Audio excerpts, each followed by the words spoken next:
Looking for a new roommate is always a daunting task, I have to admit.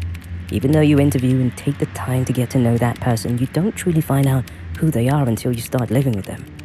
I used to have a roommate named Ruby.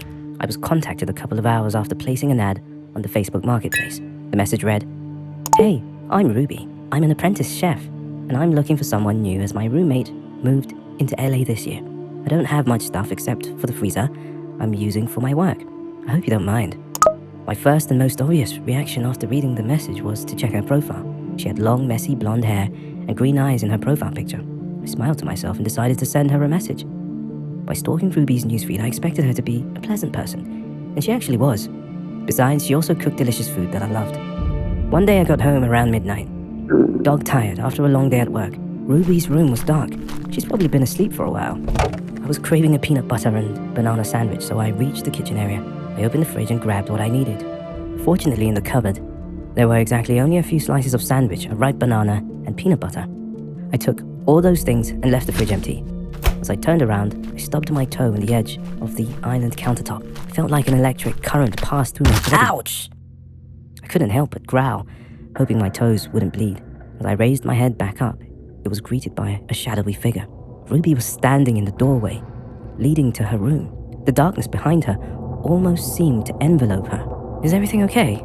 she said in a deadpan tone. "Yeah, I'm sorry. I just slammed my toe into the corner of the countertop. I hope I didn't wake you." "Okay," she said, in the same deflated tone as before. She then turned around and walked back into the darkness of her room. Again, the house was immersed in silence. The next morning, I was awakened by the mouth-watering aroma emanating from the kitchen. It's only 6 a.m. Ruby wakes up so early. I couldn't get back to sleep, so I decided to take a shower and prepare for homework. "Do you want some?" Ruby's meatballs were a masterpiece. Its taste was unique and captivating.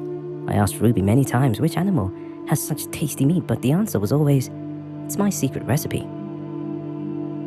That night, my stomach turned queasy, so I asked my friend to cover my shift. I came home at around 8 p.m., 4 hours earlier than usual, to notice that the light wasn't turning on. I turned around and flipped the light switch to confirm my suspicions.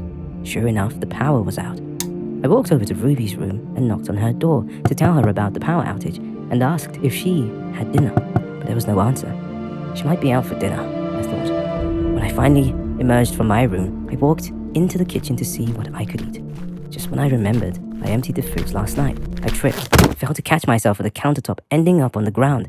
There's something greasy pouring on the floor and the countertop. Jesus, how could Ruby be so messy when she cooked? I muttered under my breath. I ain't really exclaim as I looked down at the floor, so I turned on the flashlight, trying to figure out what I had slipped on. There were red streaks like ketchup everywhere. What's new? It all leads to the freezer in the corner of the room. Is this the secret recipe that Ruby often mentions? Curiosity got the better of me. I quickly reached the freezer to find out the cause of the viscous liquid. That's when I realized it had a padlock attached to the freezer. I then pulled out a small pair of bolt cutters and snapped through the metal padlock. It fell to the ground with a large thud. I creaked open the door of the freezer and was greeted with a putrid stench that permeated my nostrils.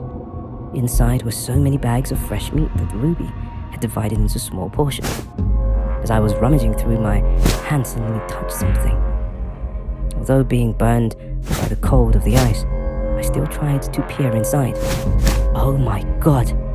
I couldn't believe my eyes. Lying at the bottom of the freezer was a human head.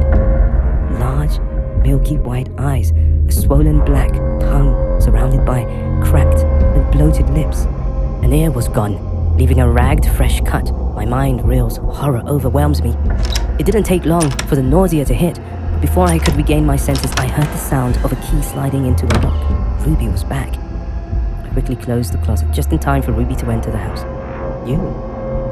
Since when did you come back?" Ruby seems to be surprised at my presence. "I have to grab something," I greeted Ruby and hurried out of the freaking house. I spent the night at the police station. What I heard from them was that when the police arrived, the freezer and bags of meat were still there, but they found no trace of Ruby. The bedroom was empty. Ruby must have been packing clothes and stuff ever since. It is affirmed that all the bags of meat that Ruby kept in the freezer were flesh of different people. Under the bed, they found a notebook with various Polaroid pictures and notes.